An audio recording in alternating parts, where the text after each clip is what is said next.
Hey, welcome everybody. This is Real Estate Experience Live. This is Fox Valley. Welcome. My name is Justin Lippy, and I have Kenya Robinson with us here. How are you doing today, Kenya? I'm excellent, Justin. Thank you for having me. So, Kenya, she has a wealth of experience over 30 years in the taxing world. She's incredibly smart. She has been a service owner, business owner since 2012 with KNR Tax and Business Services, as well as a real estate agent like us. She's been a broker since 2014 and her own designated managing broker since 2018 with KRGW Realty. So she's also, which is how we kind of uncovered her in this one. Well, Kenya's a friend of mine, but we uncovered her as Fox Valley because she recently got her CE certificate and she was teaching taxes to our agents, what, about a month ago, right? Month ago, yeah. So it was fun. That was a great class to listen to. I got to walk in and out of it quite a bit, and I enjoyed and learned a lot, even from the short segments that got in there. So we thought we would take advantage and bring everybody here to get the same wealth of knowledge that we had from that. Not the same, because it's about 30 minutes. So we'll go from there. So, Kenya, right off the bat, let's just hit the burning question right off the bat. What do I need to know? What are the days I need to know right now? That is one of the best questions because we are coming up on March 15th. As many real estate professionals today are S corporations. S corporations, your filings are due by Friday. You have until March 15th to get those filings in, as well as partnerships are due by March 15th. Individuals, you guys still have until April the 15th. So that would be your limited liability companies with the single owner or just a regular 1040 earner, independent operator, gig worker, and W-2 employees, as well as investors, if as long as you own your property in your name or an LLC, not as an S corp or partnership, you still have until April the 15th. You have up until April 15th also to pay any taxes that you owe. So even if you don't file, if you file an extension and you want to file until October, you still have to pay whatever the taxes you think you're going to owe. You need to pay those by April the 15th as well. I think that's about all of the majors for us for the tax filing dates, but the most important one is the one coming up here on March 15th for a lot of our S corps. It's the time to get it in. So let's go back, because you just said extension. That one's always a scary word to me, because I'm like, okay, I'm not going to hit March 15th. I don't get it. I can't get it done. I'm under the timeline. So what does the extension mean? Does it mean I get to defer it until next year, this No. October? How much leeway does that extension actually give me? So the extensions gives you, first and foremost, let's just say this. The extension is an extension on the filing requirement only. Okay. So that only extends your filing date for your October the 15th for individuals, and for September the 15th is for partnerships and S corporations. So you have for this upcoming March 15th section, the S corps and partnerships. If you file your extension to file your taxes, you have until September 15th to file your taxes. You do not have until September 15th to pay any taxes that you owe. You still need to pay those taxes by April 15th. And if you owe more than $500, you need to be making estimated taxes every quarter. Oh, wow. Okay. So yeah, so it's not the paid. So what are the, so if I misunderstood that and I thought I didn't have to pay until September, what does that mean for me from a real estate perspective? Also, what does that mean for me from a business owner? Because there are people that make assumptions like that all the time. There are. And the biggest thing that you want to remember is penalties. Right. There are fines and there are penalties that the IRS assesses. This year, I think they were talking somewhere in the neighborhood of 8% is the penalty. Wow. So you just think 8% of what your estimated owing is what your penalty could potentially be. So if you owe big, you're going to pay big. I mean, it adds up to thousands of dollars for many people. And that's just for the one failing to pay penalty. You get a penalty for failing to file on time. So if you don't file on time and you don't file an extension, you get a penalty for that. Then you also get charged interest. And so that's daily interest. So every day you don't pay, you get charged interest. Daily. Okay. So you heard that, folks. It's daily, not it adds up. Yeah. It It's not an annual interest rate. It's not, you don't get, oh, we're just going to charge you this much interest and that's for the life. No, it's accruing every day that you don't pay. So we still got to pay by April 15th. We got to make sure we're estimating our taxes, things like that. Probably sounds like safe to be over than under, right? Correct. I would tell anybody, especially if you work in the real estate industry, and if you don't have 27 kids, you're expected somewhere around the 20 to 25%. So that's what you should be. Every time you get a commission check, you should be putting up 25 to 30% of that commission check towards your taxes. If you have some left over, great. If not, at least you're not under, and you're not going to just give away money, because that's basically what you do when you have to pay penalties and fines. You're just giving away money. Awesome. So that actually, Kenya, lives right up to, I think, the natural next best question. So we're talking about how not to lose all our money, right? So how do we not lose all our money? Like what do we need to be doing? Can we, or is it too late right now? What can we do right now when we're meeting with our accountant to keep as much money as I can keep legally, right? Okay. Yeah. Legally, right. We want to stay in the legal realm. First thing first, get your taxes filed on time, or at least file the extension, so that we avoid altogether paying of the penalties and the fines. So that's the first way that we can save money. People don't know that every year they lose money. That's how it adds up so quickly, because you don't realize the penalties and the interest. The second thing you can do is, if you haven't already, go back and look at what you've potentially spent. Go look at your marketing dollars.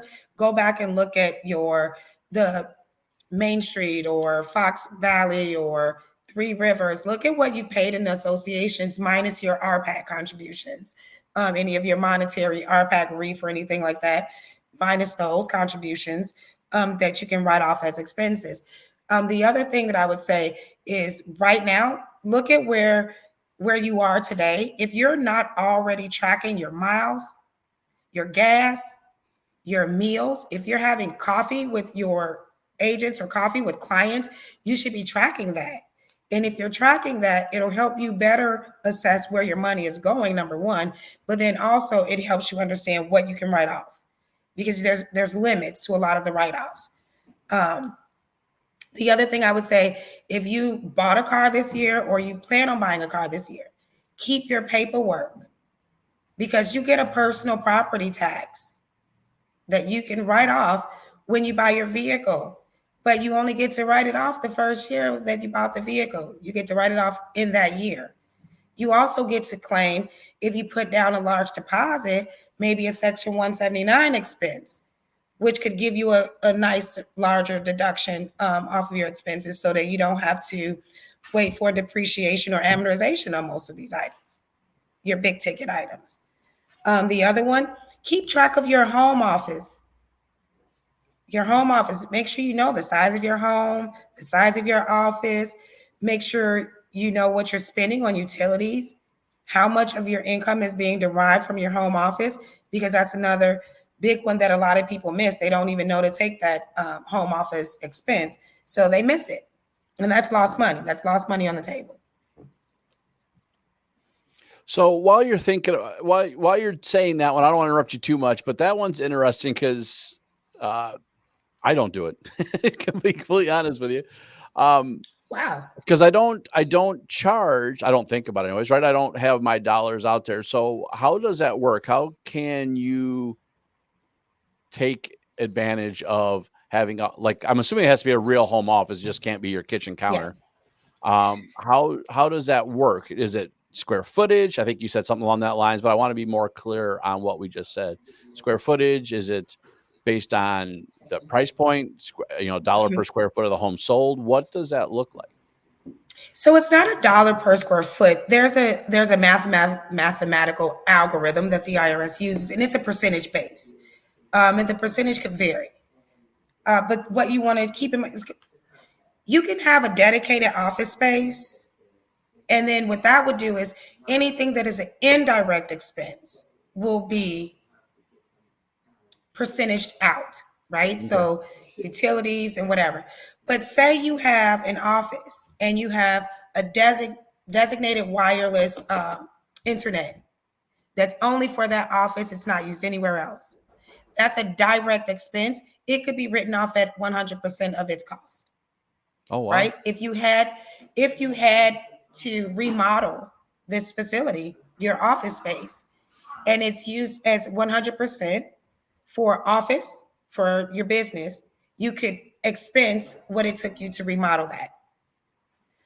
So it's really about how much of the usage you're using in that particular space.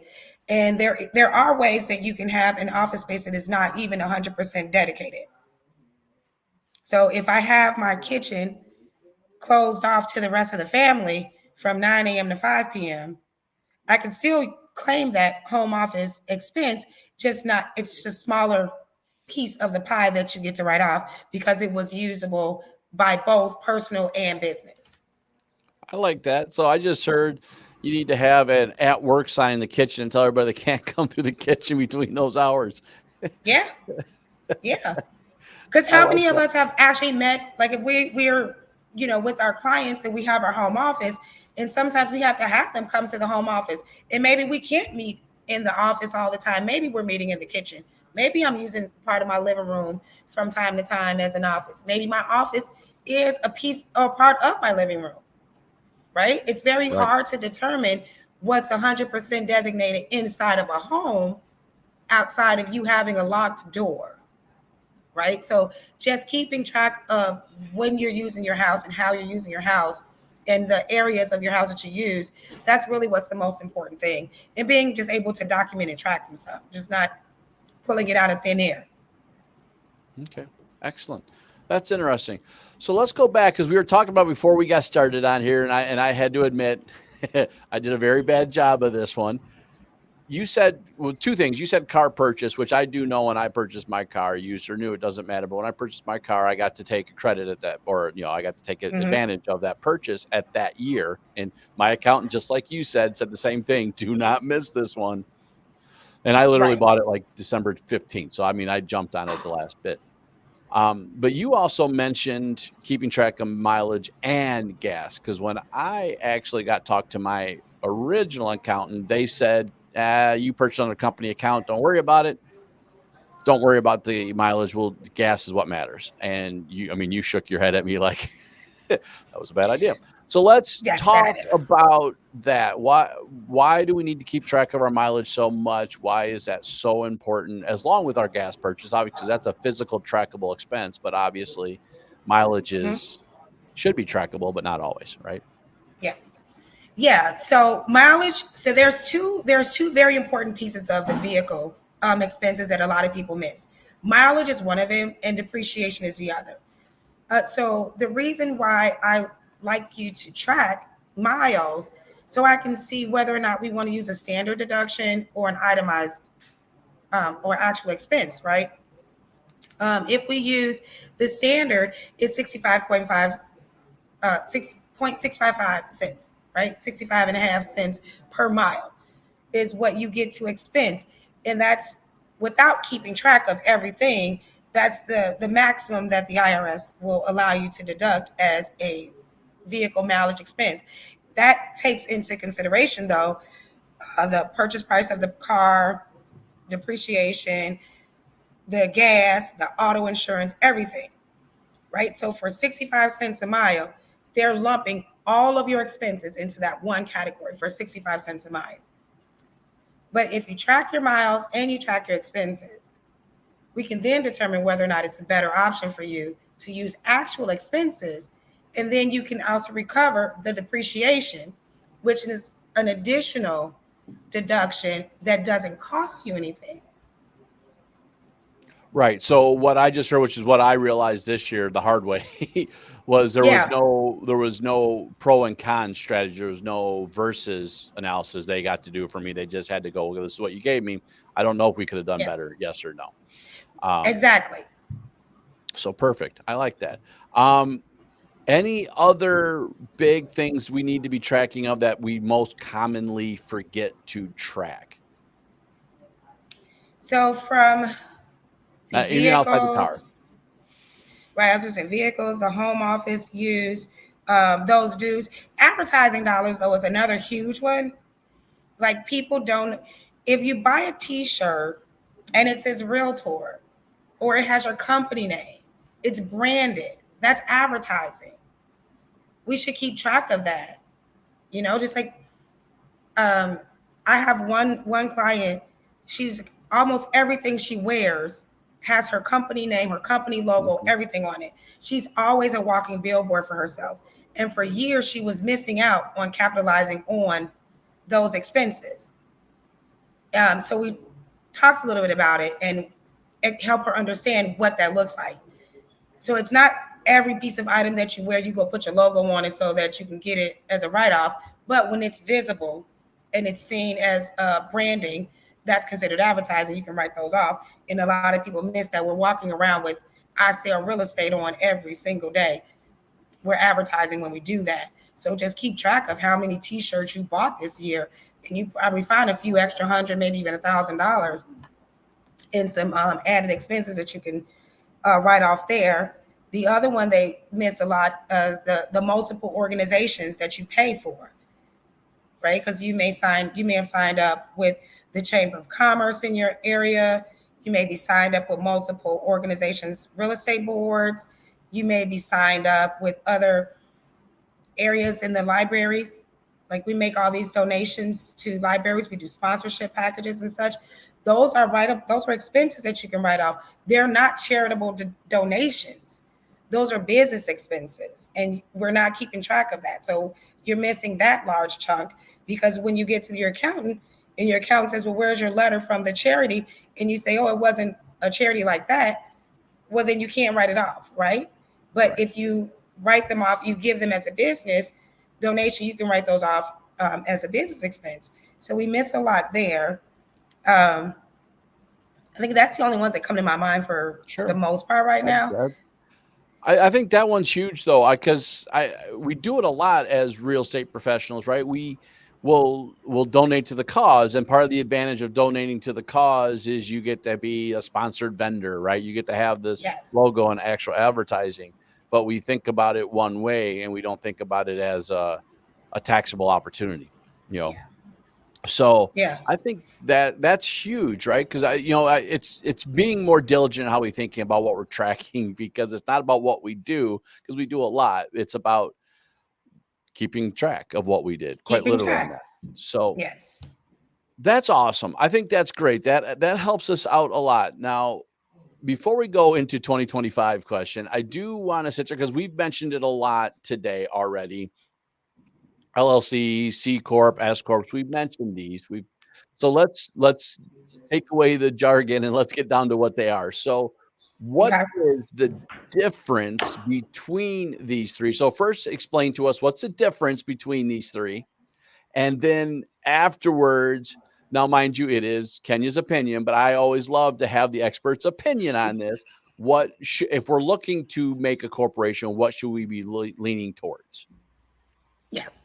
So let's just get into this one real quick. LLC, limited liability company. We love that, right? Because it's limited liability. And the limit of liability is to your percentage of ownership. Most of us are 100% owners. We're 100% responsible. Our limit of liability is 100%. And when we talk little, we're talking from a tax perspective. We're not talking about the legal side, right? You talk to Right. an attorney, you have a different, they'll give you a different spin of it because they're talking to you from the legal perspectives of it. But when it comes to these entities, you got to think of the tax ramifications as well. Limited liability companies are basically disregarded entities to the IRS, so you are subject to self-employment taxes. And for a lot of people, those mount up, they add up fast, and they don't really plan for that. Also, a limited liability company that's a single owned. If you do not file with the IRS to be treated as a C corp or an S corp, you're treated as a disregarded entity. It's a Schedule C filing on your 1040, which makes it due April the 15th. self-employment taxes and everything. C corp is the one and only true standalone entity. C corporate, that's like having a real baby, that got his own mama, father, whatever. They separate 100%, right? You got to mingle them up to mess that up. The C corp, the greatest disadvantage to the C corp is you're, as an owner, you're participating. So you'll either be a 1099 contractor, or you'll be a W-2 employee of your business. You could also be a corporate director and get paid as a corporate director. However, your business has a requirement to file a tax and pay its own taxes. And then so does the individuals, right? So that's the one when you hear the pass-through, which is we'll talk about next, the S corp, there's no pass-through tax, right? But those are two separate taxes, two separate entities, right? So the tax liability doesn't cross to either one from the other. The business has its own tax liability as a C corp, and I have my own tax liability as an individual. The last one is an S corp. This is your pass-through tax. So this one, basically, as an owner of this business and working the business as an owner, you have to be on a payroll system. Not an independent contractor system, a payroll system. You have to be an employee to your company, which means you'll then pay yourself a regular pay, like if you went to work at Walmart or Dunkin' Donuts.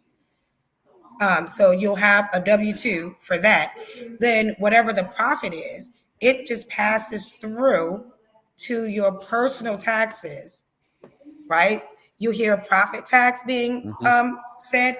And basically what that does is you don't, instead of you paying self-employment taxes on that extra profit, you just pay the income tax. So all it does is changes what your income bracket would be. So if you were an employee and you were at 18%, your pass-through tax, your pass-through income comes through, it may put you up to 22 or 23%. So that's where you would end up with your tax bracket. It'll put you in that tax bracket. But you won't have to pay a separate business tax on that one, and you won't have to pay self-employment tax on that income. So those are the biggest key differences between the three. If you ask me my personal opinion, I am pro C corporations all day long. Unless I am doing $20 million a year and I have to figure out what to do with it, I'm at a C corp all day because I love the separation between me and my business. I just absolutely love being separate. Okay. So I'm an S corp. I keep thinking I got to go there. Every time I talk to you, I'm like, hey, I got to talk to my accountant and see if I get to get that changed or not. But why or when, or should we ever be trying to be an LLC? Like, is there a number barrier? Is there a statewide barrier? Like, my assumption always was, in all fairness, and this would be my ignorance, my assumption always would have been, if I start crossing state boundaries, I got to start thinking LLC. Is that true, or is that just a bad myth I put in my own brain? That's a bad myth you put under your own belt. So the reality is, anytime you form a business, if you form a business in Illinois and you want to do business in that same business name in Indiana, you have to go to Indiana and form a business there as well. You'd have to form in any other state as a foreign entity. So this concept that people have that I can own a business in Illinois and I can work all over the world and do business all over the world and not form or pay in those other states, it's a myth all across the board, whether you're an LLC, a C corp, or an S corp. Okay. Even the ones that are until they say incorporate in Nevada or whatever because they don't have business income tax. But then you go have this corporation here, but you move to the state of Illinois, and the state finds out that you're a Nevada business, but you're doing all of your business in Illinois, you can get in big trouble with the state. So you have to know what you can and cannot do, right, with the state. So I would just say always reach out to an accounting specialist or professional, reach out to a business consultant or professional, reach out to an attorney, and know what you can and cannot do. But that is, I hear it all the time, and it cracks me up when they do that. And I'm like, yeah, you still, now I have to help you either transfer your business ownership to another state, or I have to help you open up as a foreign entity here so that you can actually do business here. But yeah, it's a myth. So I think that I don't want to spend a ton of time on this one, but I do think there's a deeper dive question with this, because we see a lot of agents, right? We're in Illinois Mhm. for the most part, and we love Florida because reciprocity. So now we go start our business in Florida. Are you saying if we have an S corp, C corp, LLC, pick your poison, in that state, and we're going to start doing business there, we need to start doing the same thing? So we got to have two corporations. No, you don't have to have two corporations. You have to have one. You only need one, but you have to let that other state know that you're doing business there. Oh, gotcha. Yep. Right? Okay. But now say for instance, your company is in Illinois. You have an Illinois-based business. Someone hires you to do work for them in another state. You don't have to register your business because someone's bringing you in as a contractor to do business for them. Yeah. But if you go to another state and you open up shop, and now you're conducting business of your own in that state, you have to register your business as a foreign entity in that state. Okay. That's Yeah. I'm glad I asked that question, because that's a huge clarification from where I It was is. going down that. And it doesn't always necessarily pertain to like multiple licensees. Like if you have multiple licenses in different states, you're registering with another business in those states. You're an independent contractor for the business that's already registered in that state to do business. So you're fine not to re-register your business in that state because you're working under the registered business, if that makes sense. Gotcha. Yeah. Yep. Perfect. All right. Any other, before we move on to the last question, any other clarifications, things you want to add, anything that you think is highly important to know about the differences between the corporations that we may not have hit on already? The only thing I want to add, and it's just my biggest key takeaway, what works for one person does not always work for you. So before you go and form any entity, don't just listen to what everybody else is doing, right? Because just because something is trending does not mean it's the best thing for you. So if you're going to start a business, you're going to open up, you want to do an entity, even if you want a reclassification, sit down with two people, your accountant and your attorney, right? Legally, how does it affect you? You want to know. But for most of us, it's really about the taxes.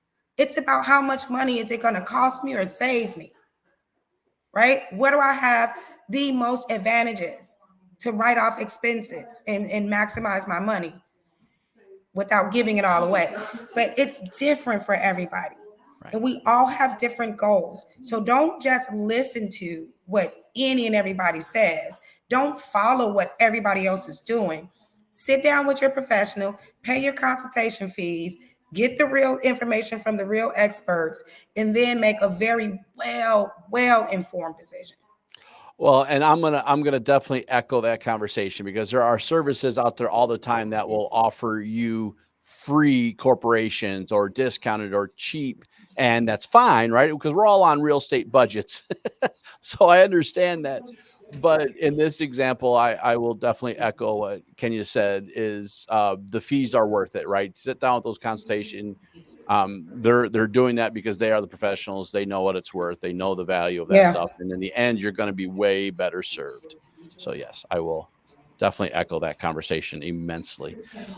Yeah. So last but not least, we're almost done with 2024. Someone's going to go say, we've already filed. It's too late. We just got to start over. Right. Yeah. How do so it's kind of a twofold question. How can I best get started now for this year, 2025? And what do I need to be aware of? What changes that are really going to affect me this year? Okay, excellent question. So, first and foremost, let's say this. It's never too late to start getting your act together, right? It's never too late. It's never too late to start planning.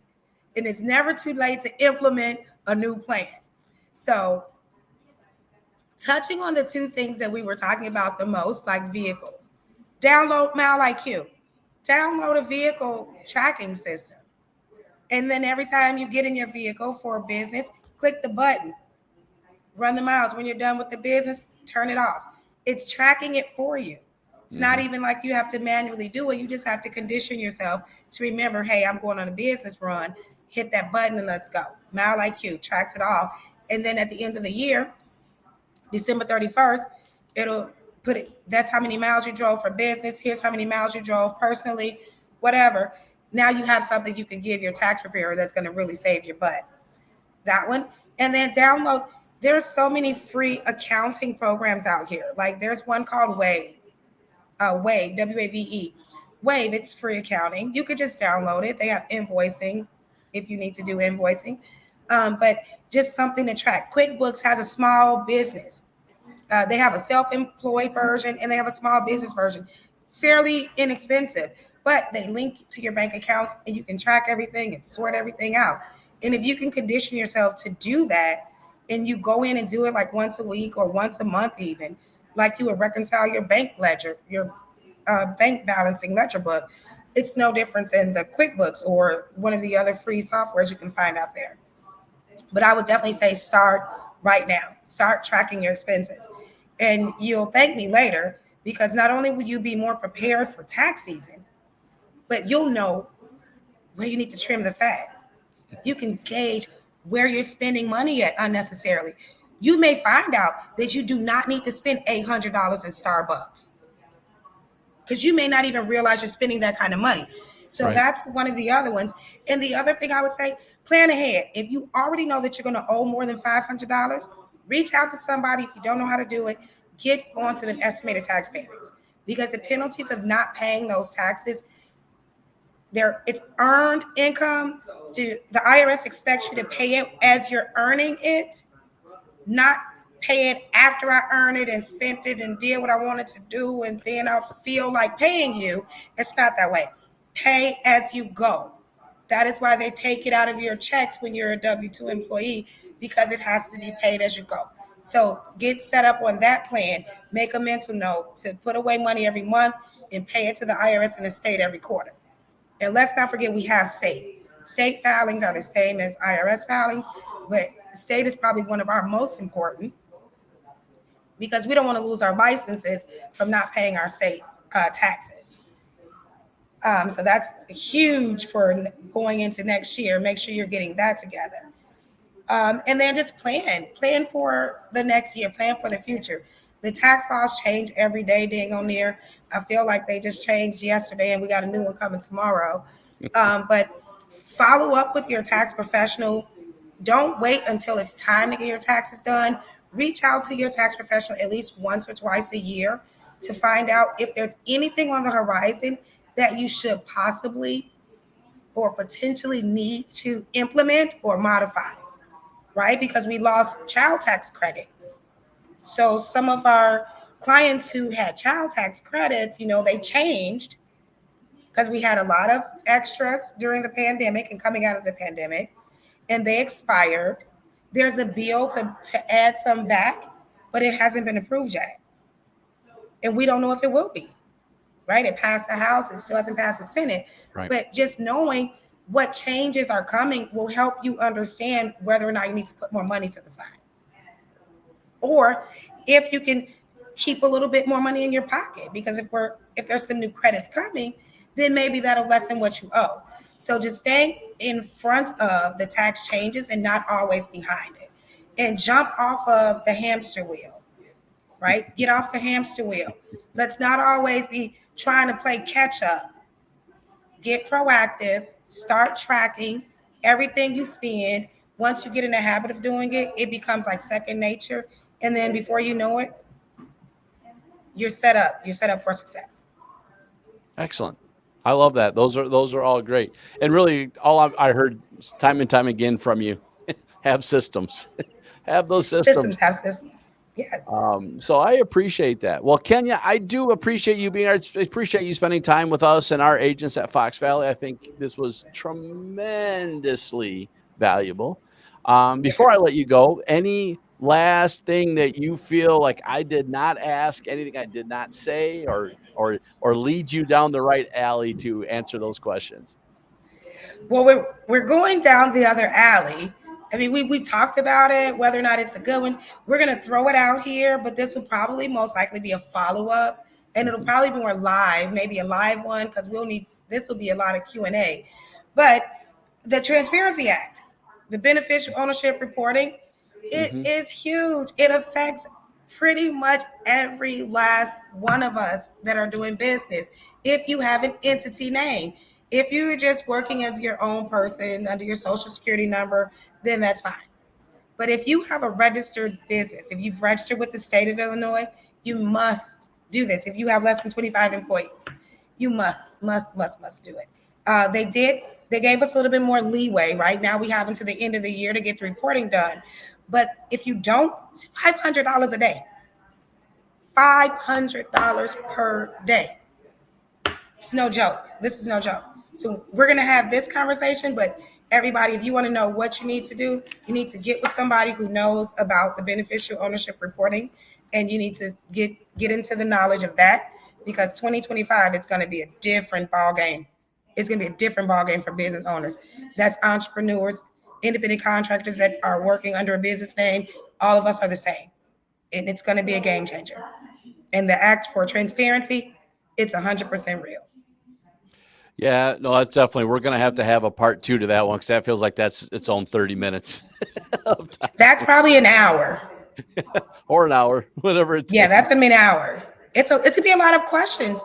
Yeah, yeah. Justin, I'm just really being honest and fair with that one. It's scary to a Mhm. lot of people. It's scary. I've deep dived it, and I've deep dived and I've deep dived. And I will say there's some level of fear, but for the most part, the more I got into it, it's like, oh, it's really not that scary. And it's actually for my protection and Right. for my benefit. So that's why it's going to be imperative that we get into this knowledge, and everybody needs to get that one. If you're a business owner, you need to be prepared, because that's a 2025 that's going to really blow your mind. Okay. I'm glad I asked. Yeah. That is always good. Well, again, Kenya, thank you very much for being here. I totally appreciate your time. I always enjoy talking with you. So, uh, is there any way to reach out to you if people have questions? Absolutely. So you can always call my cell phone, 708-504-7761. You can email us. My office is documents, documents, at knrtax.com. That's our consumer facing email address. Or you can always catch me at any one of the real estate events. I'm out here all the time. But yeah, the easiest way is just call my cell. Well, awesome. Kenya, thank you very much. And for my Fox Valley crew, hope you guys got something from this, and we will see you at the next real event. Thank you so much for having me, Justin. It's always a pleasure.